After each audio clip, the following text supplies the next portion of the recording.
El invierno había caído sobre Madrid con una crudeza inmóvil, de esas que no solo enfrían el aire, sino que se meten en los huesos y no se van. A primera hora de la mañana, las aceras húmedas reflejaban un cielo gris plomizo mientras el viento empujaba el frío por las calles del barrio, obligando a la gente a caminar encorvada, con los hombros tensos y el paso apurado. Ana Morales avanzaba así, deprisa, con el abrigo mal cerrado y el corazón golpeándole el pecho. Apretaba contra su cuerpo una pequeña lista arrugada y el monedero casi vacío, repitiéndose en silencio una sola idea: comprar el medicamento y volver a casa cuanto antes. Su bebé Daniel había pasado la noche ardiendo en fiebre, respirando con dificultad. Y cada tos le había dejado a ella una punzada de miedo en el estómago. Tenía 32 años. 4 hijos y una viudez reciente que aún no había aprendido a pronunciar sin que le doliera. Dormía poco. Comía mal y vivía calculando cada euro como si fuera el último.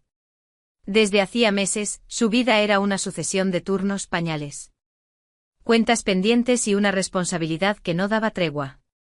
No había espacio para el duelo, ni para el cansancio, ni para caerse. Salió de la farmacia con el frasco de medicina en la mano, sintiendo un alivio breve, casi frágil. El aire le cortó la cara cuando empujó la puerta de cristal y miró hacia la esquina, calculando el camino más corto de regreso. Pensaba en Daniel, en Sofía, en Clara, en Lucas, en llegar a tiempo antes de que la fiebre subiera más. No miró al bajar de la acera. El sonido de un claxon la atravesó como un latigazo. Un chirrido de neumáticos sobre el asfalto mojado rasgó el aire, y todo ocurrió en una fracción de segundo. Ana sintió un tirón brusco en el brazo, una fuerza inesperada que la lanzó hacia atrás. Perdió el equilibrio, tropezó. Y cayó de nuevo sobre la acera justo cuando un coche pasaba deslizándose por el lugar donde ella había estado un instante antes. El conductor gritó algo desde la ventanilla y desapareció calle abajo. Ana tardó varios segundos en reaccionar. El corazón le martilleaba con violencia y le costaba respirar. Cuando levantó la vista, vio a la mujer que aún la sujetaba. Era una mujer sin hogar, envuelta en capas de ropa gastada que no combinaban entre sí. Tenía el rostro marcado por el frío y el tiempo, la piel pálida, las manos enrojecidas. Sin embargo, sus ojos estaban claros, firmes, sorprendentemente tranquilos. No había urgencia ni caos en su mirada, solo una serenidad extraña. No ha mirado, murmuró Ana, todavía temblorosa. No me he dado cuenta. Las mañanas son traicioneras, respondió la mujer con voz suave. El suelo está resbaladizo. Le puede pasar a cualquiera. Ana asintió, tratando de recuperar el aliento. Gracias. Me ha salvado. La mujer soltó su brazo despacio y bajó la mirada hacia el frasco que Ana sostenía con tanta fuerza. Tiene prisa, dijo. Un niño enfermo. Ana dudó un segundo, pero acabó asintiendo.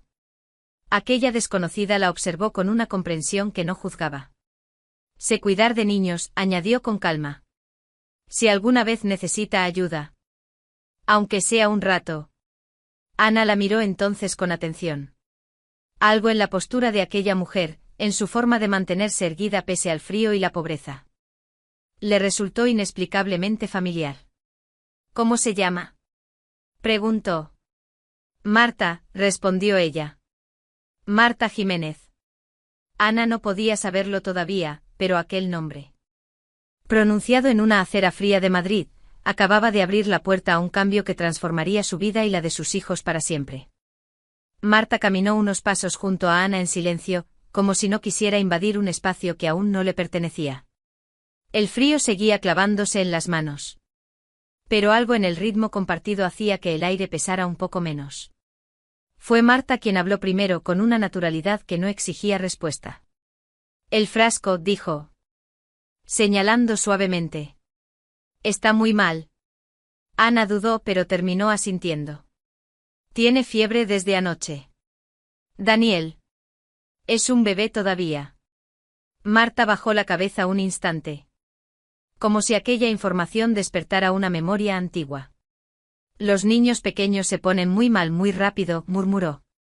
Y las madres no descansan nunca cuando eso pasa. Ana sintió un nudo en el pecho. Aquella mujer no sabía nada de ella, y aún así parecía entenderlo todo. Marta levantó la vista y habló con cuidado, midiendo cada palabra. Si necesita ayuda, aunque sea por un rato. Puedo quedarme con ellos mientras descansa o trabaja. Sé hacerlo. La frase quedó suspendida entre ambas. Ana se detuvo en seco. La propuesta era impensable. Dejar a sus hijos con una desconocida. Con una mujer que vivía en la calle. Todo en su cabeza gritó que no. El miedo, la prudencia, la voz de la razón. Pero enseguida apareció la otra realidad, el turno de noche que no podía perder. El alquiler atrasado, el cansancio que la estaba quebrando por dentro. No empezó a decir, y se quedó callada. Marta no insistió. No se acercó más. No tendió la mano. Solo esperó con una paciencia que no presionaba. Lo entiendo, dijo. No tiene que decidir ahora. Caminaron unos minutos más. El barrio fue cambiando poco a poco. Edificios bajos. Fachadas gastadas, ropa tendida en balcones estrechos. Ana se detuvo frente a un portal antiguo con el yeso desconchado y un timbre que apenas funcionaba. Allí estaba su casa. Su refugio precario. Vivo aquí, dijo sin saber por qué lo explicaba. En Vallecas. Marta asintió. Yo soy Marta Jiménez, añadió entonces. Por si quieres saberlo. Ana respiró hondo. Pensó en Daniel ardiendo en fiebre, en Lucas haciendo de adulto demasiado pronto, en Sofía y Clara intentando no dar problemas. Pensó en sí misma agotada. Y, sin entender del todo por qué, abrió la puerta. El apartamento era pequeño y cálido. Apenas cruzaron el umbral, unos pasos apresurados resonaron por el pasillo. Sofía y Clara aparecieron primero, descalzas, con el pelo revuelto. Detrás venía Lucas, sosteniendo al bebé con un cuidado serio, impropio de su edad. Mamá, dijo. Daniel está dormido. Los niños se quedaron mirando a Marta con curiosidad abierta. Ana tragó saliva. Es una amiga, dijo sin estar segura. Me ayudó hoy. Clara dio un paso al frente, la observó un segundo y sonrió. Hola, abuela. Ana abrió la boca para corregirla, pero se detuvo. El rostro de Marta cambió por completo. Sus ojos se humedecieron, y por un instante pareció que el frío de la calle no había sido nada comparado con ese golpe silencioso. Hace mucho que nadie me llama así, susurró. Lucas observó la escena con atención. ¿Sabe coger a un bebé? Preguntó sin desconfianza, casi con esperanza. Marta asintió. Tomó a Daniel con una seguridad instintiva. El niño se acomodó contra su hombro y suspiró, tranquilo. Ana sintió que algo muy profundo acababa de moverse dentro de ella. Minutos después, mientras Ana se ponía el abrigo para irse al trabajo, la ansiedad volvió a apretarle el pecho. Dejar a sus hijos allí era una locura. Lo sabía. Y aún así, al mirar al salón y ver a Marta sentada en el suelo, rodeada de los niños, comprendió que ya no podía echarse atrás. El Hospital General Universitario Gregorio Marañón estaba despierto como siempre, incluso a esas horas en las que Madrid parecía contener la respiración. Las luces blancas del vestíbulo borraban cualquier rastro de noche y el murmullo constante de pasos. Camillas y voces bajas envolvía a quienes entraban como una marea que no se detenía nunca. Ana cruzó la puerta de personal con el pulso aún acelerado. El trayecto en autobús había sido un borrón de pensamientos repetidos, Daniel, la fiebre, Marta sentada en el suelo con los niños. La decisión que había tomado sin saber muy bien por qué. Miró el reloj. Había llegado tarde. No mucho, pero lo suficiente. No tuvo tiempo de acomodarse ni de dejar la mochila en su taquilla. Morales. La voz del doctor Ricardo Salvatierra resonó en el pasillo con una nitidez incómoda. Caminaba hacia ella con el gesto severo, la carpeta bajo el brazo y esa expresión de desaprobación permanente que parecía llevar puesta incluso fuera del hospital. 20 minutos tarde, dijo, alzando la voz lo justo para que dos enfermeras cercanas se giraran. ¿Alguna explicación? Ana sintió como el calor le subía a la cara. Mi bebé estaba enfermo esta mañana, doctor. He tenido que guárdeselo, la interrumpió con un gesto seco. Aquí todos tenemos problemas. El hospital no se detiene porque su vida personal sea un caos. Las palabras cayeron como golpes. Ana bajó la mirada, apretando los labios. Nadie dijo nada. Nadie intervino. El silencio del pasillo pesó más que la reprimenda. Quizá debería plantearse si este trabajo es compatible con sus circunstancias, añadió Salvatierra antes de alejarse. Planifique mejor. Ana respondió con un sí, doctor, apenas audible y siguió caminando. Sentía el estómago encogido. Una mezcla de vergüenza y rabia que ya le resultaba demasiado familiar. Había aprendido a soportarlo porque no podía permitirse perder ese empleo. No ahora. No con 4 hijos dependiendo de ella. La noche avanzó despacio. Cada tarea parecía multiplicarse bajo la mirada crítica del médico. Salvatierra señalaba fallos mínimos. Corregía a Ana delante de pacientes, hacía comentarios innecesarios que la dejaban pequeña, expuesta. Ella cumplía, asentía, seguía adelante. Pero por dentro. Su mente estaba lejos. Veía a Lucas sosteniendo al bebé. A Sofía y Clara sentadas en el suelo. A Marta. Una desconocida. La palabra resonaba una y otra vez. ¿Qué había hecho? ¿Y si había cometido un error imperdonable? Durante una pausa breve, Ana entró en el almacén de material para reponer sábanas. Allí la encontró Elena Rojas. Una compañera de años, una de las pocas que aún la miraba con humanidad. He visto cómo te ha hablado, dijo en voz baja. ¿Estás bien? Ana asintió sin convicción. Solo necesito que termine la noche. Elena dudó un segundo antes de continuar. Antes comentaste que una mujer se había quedado con tus hijos. Alguien que no conoces. Ana se quedó inmóvil. Se llama Marta. Me ayudó esta mañana. Los niños están tranquilos con ella. Elena frunció el ceño.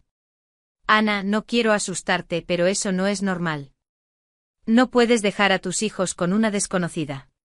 No sabes quién es ni de dónde viene. Las palabras se clavaron como una aguja. No tenía otra opción, susurró Ana.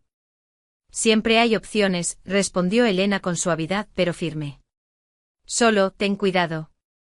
Cuando Elena se fue, Ana permaneció sola entre las estanterías. Con las manos temblándole ligeramente. La duda, que hasta entonces había estado dormida, despertó con fuerza. Cada minuto de la noche alimentó su miedo.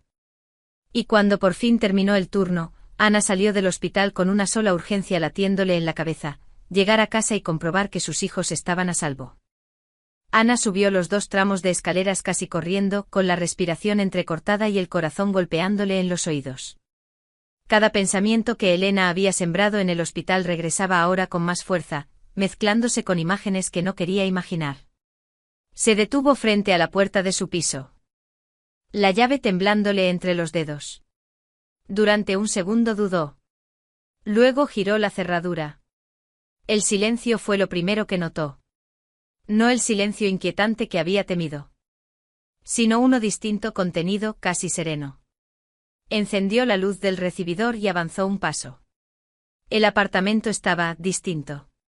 No solo ordenado, sino limpio de una forma que Ana no había visto desde hacía meses.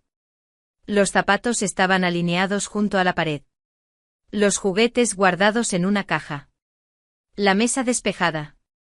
En el aire flotaba un olor suave, cálido, algo entre jabón y comida recién hecha. Antes de que pudiera procesarlo, un sonido agudo rompió el silencio. Daniel soltó un pequeño chillido alegre desde el salón. Ana caminó rápido hacia allí y se quedó inmóvil. Marta apareció desde la cocina con el bebé apoyado en la cadera. Daniel llevaba un pijama limpio, el rostro sonrosado, los ojos despiertos. No había rastro de la fiebre que había aterrorizado a Ana aquella mañana. Está mejor, dijo Marta con naturalidad. La temperatura bajó hace un rato. Las piernas de Ana cedieron. Se acercó y tomó a su hijo con cuidado. Besándole la frente una y otra vez, como si necesitara comprobar que era real. Estaba tibio, tranquilo. Vivo. Las lágrimas le nublaron la vista sin que pudiera evitarlo. Desde el pasillo, Sofía y Clara salieron corriendo, seguidas de Lucas. Mamá, dijo Sofía. Marta hizo sopa y nos bañamos y leyó un cuento, añadió Clara. Con voces. Lucas sonrió, cansado pero relajado. Daniel se durmió enseguida. Ana los miró a todos, incapaz de hablar. Aquella escena no encajaba con el miedo que la había acompañado todo el camino a casa. Marta dejó el cucharón en el fregadero y se quedó a un lado. Con las manos entrelazadas, casi tímida. Espero no haberme pasado, dijo. Pensé que necesitarían algo caliente, y el orden ayuda a que los niños se calmen. Ana negó con la cabeza, la voz quebrada.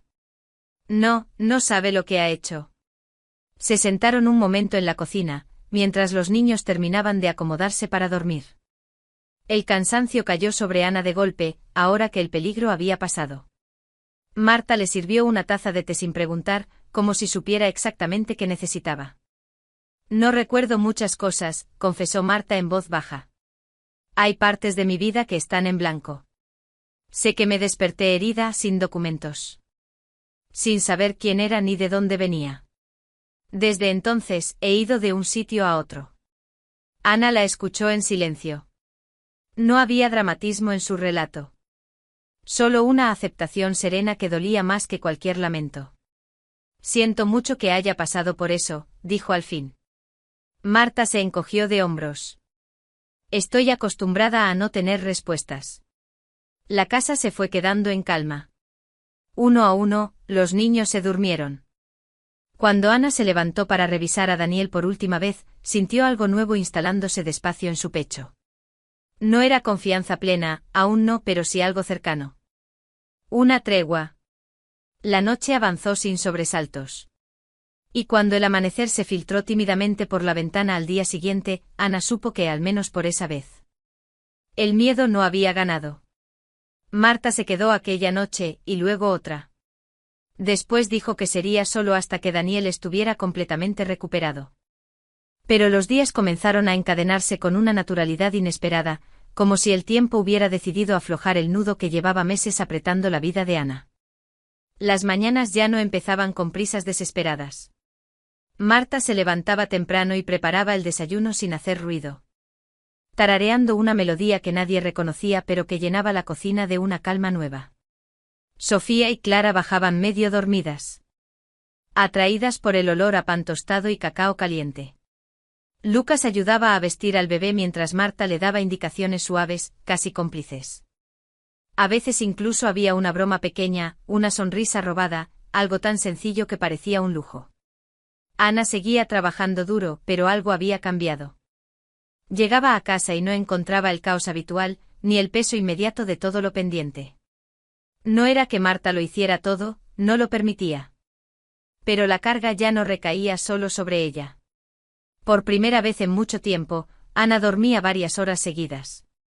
Y ese descanso mínimo pero real, la sostenía. Los niños también lo notaron. Lucas dejó de fruncir el ceño con esa preocupación adulta que no le correspondía. Sofía reía más. Clara hablaba de Marta como si siempre hubiera estado allí, como si no hubiera ninguna duda sobre su lugar en el mundo. Una tarde. Mientras los niños hacían los deberes en la mesa del salón y Daniel dormía en la cuna, Ana respiró hondo. Llevaba días pensando en lo mismo y no se atrevía a decirlo. Marta doblaba ropa con cuidado, como si cada prenda mereciera atención. Marta, empezó Ana. He estado pensando. Marta alzó la vista de inmediato, alerta. Dígame. Me gustaría que se quedara con nosotros, continuó Ana con voz firme. No solo unos días. Como parte de la casa. Ayudándonos. Y quedándose. Marta dejó la ropa sobre la mesa. Su expresión cambió, endurecida por algo que Ana reconoció al instante, vergüenza. No puedo, respondió rápido. Ya he recibido demasiado. No quiero ser una carga. No lo es, dijo Ana. Yo, no puedo hacerlo sola. Antes de que Marta pudiera responder. Clara se levantó de su silla y se abrazó a su cintura con la fuerza de quien no negocia. No te vayas, pidió. Eres nuestra abuela. Sofía asintió con convicción. Sí. Además haces las tostadas mejor que mamá, añadió provocando una sonrisa involuntaria incluso en ese momento tenso. Lucas miró a Marta con seriedad. Nos gusta que estés aquí. Marta cerró los ojos un segundo. Cuando los abrió, estaban brillantes. Nunca susurró, nadie me ha pedido que me quede en ningún sitio. Ana se acercó despacio. Nosotros sí. Hubo un silencio largo, lleno de algo frágil y decisivo. Marta respiró hondo como quien se lanza al agua sin saber si sabrá nadar. De acuerdo, dijo al fin. Me quedaré. Los niños celebraron como si se tratara de una victoria importante. Marta rió, secándose las lágrimas con el dorso de la mano. En ese instante, sin ceremonias ni palabras grandes, una familia comenzó a formarse. No de sangre, sino de necesidad, de cuidado y de elección. El tiempo siguió su curso. Pasaron las semanas. Y aquella improvisación, nacida del miedo y la urgencia, empezó a sentirse sorprendentemente sólida. El primer aviso llegó de forma casi imperceptible, una tarde cualquiera. Lucas estaba sentado en el sofá, con los deberes abiertos sobre las rodillas, cuando llevó una mano al pecho y frunció el ceño. Ana lo observó desde la cocina. Sin darle demasiada importancia al principio. Pensó que sería cansancio, una mala postura, el peso de un día largo en el colegio. ¿Te pasa algo?, preguntó. Nada, respondió él. Solo estoy un poco mareado. Pero no fue solo una vez. En los días siguientes, Lucas empezó a quedarse quieto de repente, respirando con cuidado. Como si no quisiera mover el aire dentro de su cuerpo. A veces se ponía pálido. Otras. Se apoyaba en la pared y cerraba los ojos durante unos segundos que a Ana le parecían eternos. Marta fue la primera en decirlo en voz alta. Esto no es normal, afirmó una noche mientras Lucas dormía. Hay que llevarlo al médico. Ana ya lo sabía. Al día siguiente pidió permiso en el trabajo y lo llevó a una consulta. Después vinieron las pruebas, los pasillos silenciosos, las esperas incómodas. El cardiólogo habló con un tono profesional, medido, pero sus palabras cayeron como un golpe seco. Lucas tiene una cardiopatía congénita, explicó. No se detectó antes. Pero ahora los síntomas son claros. Necesita cirugía. Ana dejó de oír durante un instante. ¿Cirugía, ahora? Cuanto antes, respondió el médico. No es algo que podamos posponer mucho tiempo. El resto de la explicación llegó envuelto en términos técnicos, riesgos calculados y porcentajes que no consolaban. Cuando finalmente mencionó el coste, Ana sintió que el suelo se abría bajo sus pies. Era una cifra imposible. Incluso con la sanidad pública, los tiempos. Los trámites y los gastos adicionales superaban cualquier cosa que ella pudiera afrontar. Salió de la consulta con Lucas de la mano, caminando despacio. Como si el mundo se hubiera vuelto más pesado de repente. En el trayecto de vuelta, él se apoyó en su hombro. Mamá, dijo. ¿Voy a estar bien? Ana apretó los labios antes de responder. Sí, aseguró. Vamos a hacer que estés bien. Pero cuando llegaron a casa y los niños se fueron a dormir, la promesa se le deshizo entre las manos. Se sentó en la cocina, frente a una mesa cubierta de papeles y recibos, y dejó que las lágrimas cayeran en silencio. Había luchado tanto para mantener a su familia a flote, y ahora aquello la superaba. Marta se sentó frente a ella sin decir nada. Le pasó una taza de té caliente y esperó. Cuando Ana habló, lo hizo con la voz rota. No puedo pagar esto, dijo. No sé qué hacer. Marta tomó sus manos con firmeza. Escúchame, dijo con una serenidad que no admitía discusión. Ese niño no va a sufrir. Vamos a encontrar una manera. Ana levantó la vista. ¿Vamos? Sí, respondió Marta. No estás sola. En los días siguientes, Ana empezó a trabajar más horas, a aceptar turnos dobles, a rellenar formularios y pedir ayudas. Cada esfuerzo parecía insuficiente, pero no se detuvo. Porque ahora había algo más en juego. Y el corazón de su hijo marcaba el ritmo de todo lo demás. A partir de aquel día, la vida de Ana se convirtió en una carrera contra el tiempo. Aceptó todos los turnos extra que le ofrecieron en el hospital y pidió otros más. Dobles, noches, fines de semana. Regresaba a casa con los pies hinchados y la espalda rígida, pero seguía adelante porque no podía permitirse parar. Cada hora contaba. Cada euro importaba. Durante el día.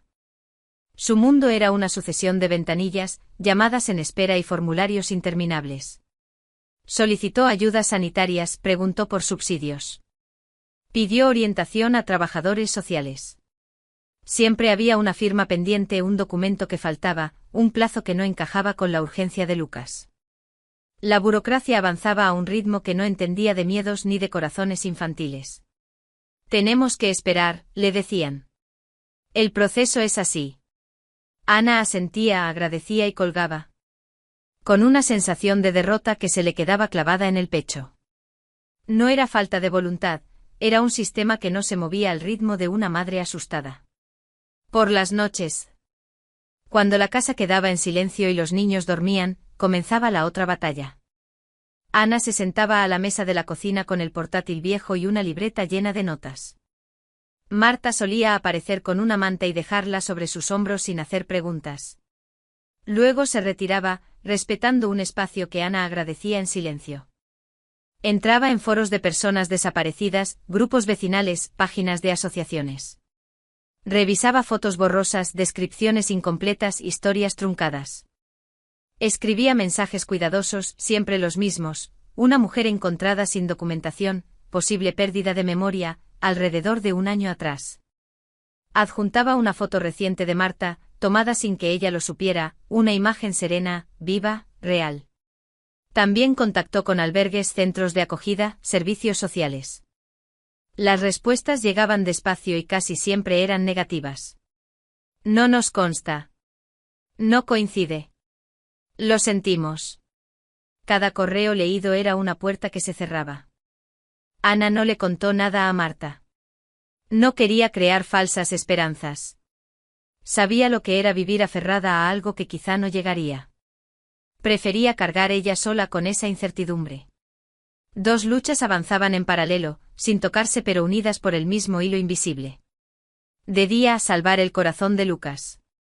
De noche, devolverle a Marta una vida que alguien le había arrebatado. El cansancio empezó a pasar factura. Ana olvidaba comer, perdía la noción de las horas. Marta la obligaba a sentarse. A beber agua, a respirar. A veces con una sonrisa leve. Soltaba algún comentario sencillo sobre lo torpe que era ella con la tecnología o lo rápido que crecían los niños, pequeñas observaciones que no pretendían aliviar nada. Pero que lograban arrancarle a Ana una risa breve, casi culposa. Una madrugada, cuando el reloj marcaba mucho después de la medianoche, Ana estaba a punto de cerrar el portátil. Los ojos le ardían y las palabras se mezclaban. Entonces el teléfono vibró sobre la mesa. Un mensaje. De un número que no reconocía. Ana se quedó inmóvil unos segundos. Con el pulso acelerado. Abrió la pantalla con dedos temblorosos y leyó la primera línea. Algo dentro de ella se tensó al instante. Aquella notificación, breve y silenciosa. Estaba a punto de cambiar el rumbo de ambas batallas. El mensaje no decía mucho. Apenas una presentación breve y una frase que hizo que el pulso de Ana se disparara. Hola, me llamo Alejandro. Soy voluntario en una red de personas desaparecidas. He visto su publicación y creo que puedo ayudarla. Por favor, llámeme cuando pueda. Ana marcó el número sin pensarlo. Se apartó a un rincón de la cocina para no despertar a nadie y habló en voz baja. Como si el silencio pudiera romperse con la verdad que estaba a punto de escuchar. Al otro lado, la voz del hombre era calmada, profesional. He visto muchos casos, explicó. Pero el de esa mujer, hay algo que encaja demasiado bien. Hace casi un año un hombre denunció la desaparición de su madre. ¿Sigue buscándola? Ana cerró los ojos. ¿Está seguro? No al 100%, admitió. Pero la edad, la descripción, el posible golpe en la cabeza, todo coincide.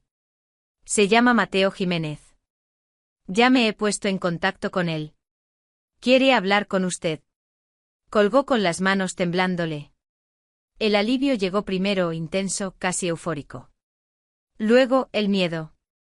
Marta tenía un pasado. Y ese pasado estaba a punto de volver. 2 días después, Ana se encontró caminando por calles que parecían pertenecer a otra ciudad. Fachadas elegantes. Portales impecables, árboles alineados con precisión. El barrio de Salamanca respiraba una calma pulida, distante de la vida que ella conocía. Comprobó la dirección por tercera vez antes de detenerse frente a un edificio sobrio, de piedra clara. Mateo Jiménez abrió la puerta. Tenía poco más de 30 años. El rostro tenso de alguien que había aprendido a contener la angustia durante demasiado tiempo. Ana se presentó sin rodeos. Sacó la foto de Marta. La misma que había enviado a los foros, Marta sonriendo en la cocina, con restos de harina en la manga. Mateo apenas la miró un segundo antes de llevarse la mano al pecho. «Es ella», dijo con la voz quebrada. «Es mi madre». Se sentó de golpe. Como si las piernas ya no le respondieran. Durante unos minutos no pudo hablar.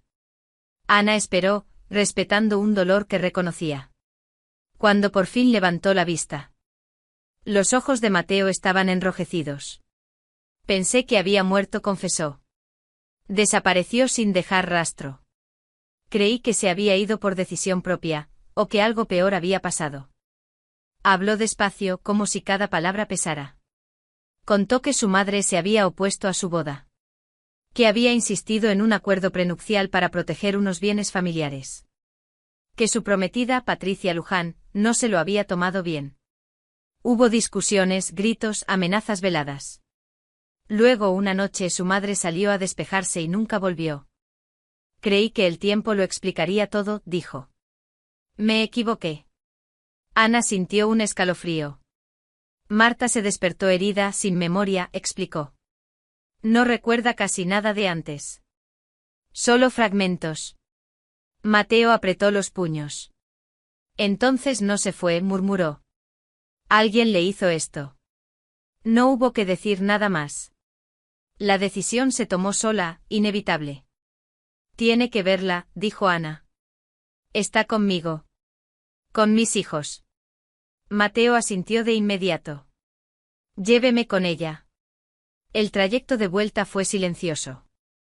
Madrid pasaba por la ventanilla como un decorado distante. Ana pensaba en Marta, en la vida que había construido sin saber quién había sido. En lo que estaba a punto de perder, o de recuperar. Cuando el coche se detuvo frente a su edificio, Ana respiró hondo. Abrió la puerta y subieron juntos las escaleras. Lo que iba a ocurrir al cruzar ese umbral ya no podía detenerse. El apartamento estaba envuelto en una calma cotidiana cuando Ana abrió la puerta. El olor a sopa llenaba el pasillo y, desde el salón, se oía la voz de Marta tarareando una melodía suave mientras removía una olla. Los niños dibujaban en la mesa, ajenos a lo que estaba a punto de ocurrir. Marta se giró al oír la puerta. Tardó un segundo en notar que Ana no venía sola. Entonces lo vio. Mateo dio un paso al frente despacio. Como si temiera que un movimiento brusco pudiera romper algo frágil e invisible. Mamá, susurró. El cucharón se le cayó de las manos. El sonido metálico resonó en el suelo y Marta llevó los dedos a la boca, los ojos abiertos de par en par. Durante un instante nadie se movió. Luego, su cuerpo reaccionó antes que su mente. Avanzó con pasos inseguros y cuando estuvo frente a él, soltó un sollozo que parecía venir de muy lejos. Mateo, dijo. Como si el nombre hubiera estado esperando salir durante meses. Mi niño. Se abrazaron con una fuerza desesperada.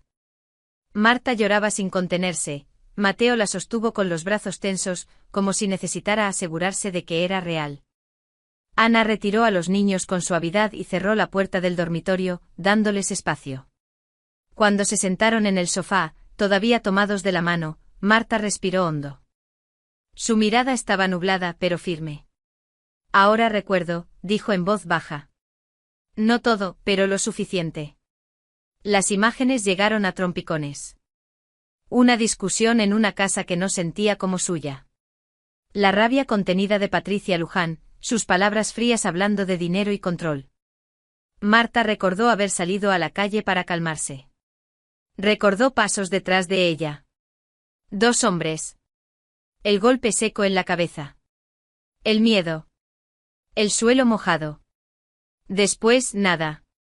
Desperté en una zanja, continuó. Llovía. No sabía quién era. No sabía a quién llamar. Mateo apretó los dientes, los ojos llenos de furia y culpa. Ella lo hizo, dijo. Patricia. No fue una acusación impulsiva. Fue una certeza.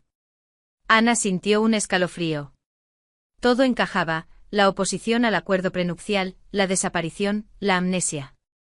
Esa misma noche. Mateo contactó con la policía. Los días siguientes se movieron con una rapidez que contrastaba con la lentitud de los meses anteriores. Se reabrieron informes. Se cruzaron fechas. Las cicatrices de Marta coincidían con un caso antiguo de agresión sin identificar. Cámaras de tráfico mostraron un vehículo cerca de la zona donde apareció herida. Patricia fue llamada a declarar. Al principio negó todo con una seguridad estudiada. Pero las pruebas se acumularon. Los nombres de los hombres que habían participado salieron a la luz. Mensajes antiguos, pagos, llamadas. La fachada se resquebrajó. Las detenciones llegaron una mañana gris. Marta no estuvo presente, pero lo supo al instante. No hubo celebración. Solo un alivio profundo, pesado, como si por fin pudiera apoyar los pies en el suelo. No quería venganza, dijo. Solo que se supiera la verdad. La justicia empezó a avanzar, lenta pero firme. Y mientras el proceso seguía su curso. La vida reclamó su siguiente urgencia. El calendario marcaba una fecha cercana. La cirugía de Lucas ya no podía esperar. Ana volvió a concentrar toda su energía en ese punto único. Marta, ahora acompañada por su hijo, se quedó a su lado. Mateo también. No hicieron promesas grandilocuentes. Solo se quedaron. El tiempo avanzó. Los días se comprimieron en citas médicas, firmas y silencios compartidos. Y cuando por fin llegó el momento de entrar al quirófano. Ana supo que aunque el pasado había sido enterrado durante demasiado tiempo, la verdad había encontrado el camino para salir a la luz. El día de la cirugía amaneció con un cielo limpio, engañosamente tranquilo. Lucas entró al hospital con el paso corto y valiente de quien intenta no asustar a los demás. Llevaba entre las manos un pequeño peluche que Marta había cosido la noche anterior con retazos de tela, concentrada, como si cada puntada pudiera protegerlo. Ana se inclinó para besarle la frente y le susurró palabras de ánimo que necesitaba tanto él como ella. Mateo se ocupó de todo sin hacer ruido. Firmó documentos. Habló con los médicos, resolvió los detalles que a Ana le habrían resultado imposibles de manejar en ese momento. No lo hizo con grandilocuencia, sino con una firmeza serena. Como quien entiende que ayudar también es una forma de estar presente. Cuando Ana quiso protestar, él la miró con suavidad. Déjame, dijo. Es lo justo. Las horas se alargaron en una sala de espera silenciosa. Marta no se separó de Ana ni un segundo. Le tomó la mano cuando los nervios amenazaron con desbordarla. Le recordó respirar cuando el reloj parecía detenido. No hablaron mucho. No hacía falta. Había una confianza que ya no necesitaba explicaciones. Cuando el cirujano salió, con la mascarilla bajada y una sonrisa cansada, Ana sintió que las piernas le fallaban. «Ha ido bien», anunció. La intervención fue un éxito. El aire volvió a entrarle en los pulmones de golpe. Ana se cubrió el rostro con las manos y lloró sin contención. Marta la abrazó con fuerza. Y Mateo permaneció a su lado, sosteniéndolas a ambas como si ese gesto cerrara un círculo largamente abierto. Lucas despertó horas después, pálido pero estable. Y cuando abrió los ojos, lo primero que vio fue a su madre sonriéndole entre lágrimas. Con el tiempo las piezas empezaron a encajar. La investigación siguió su curso y el nombre de Marta quedó finalmente limpio. No fue una victoria ruidosa, pero sí definitiva. En paralelo, las quejas acumuladas contra el doctor Ricardo Salvatierra salieron a la luz. Una auditoría interna confirmó lo que muchos habían callado durante años. Ana no celebró su caída, simplemente sintió que algo injusto había dejado de oprimirla. La vida no se transformó de la noche a la mañana, pero cambió. Ana y Mateo comenzaron a conocerse sin prisa, desde un lugar honesto, hecho de conversaciones largas y silencios cómodos. Los niños lo aceptaron con naturalidad. Como si entendieran antes que nadie que algunas presencias llegan para quedarse. Marta, por su parte, no volvió a ser la mujer sin hogar. Recuperó su nombre, su historia y, sobre todo, su lugar. No solo como madre, sino como abuela elegida, como el pilar tranquilo de una casa que había aprendido a sostenerse en lo esencial. No hubo discursos ni promesas solemnes. Solo una mesa compartida. Risas que regresaban poco a poco y una certeza sencilla que se instaló sin pedir permiso: a veces la familia no nace de la sangre, sino de quienes se quedan cuando no hay nada que ganar.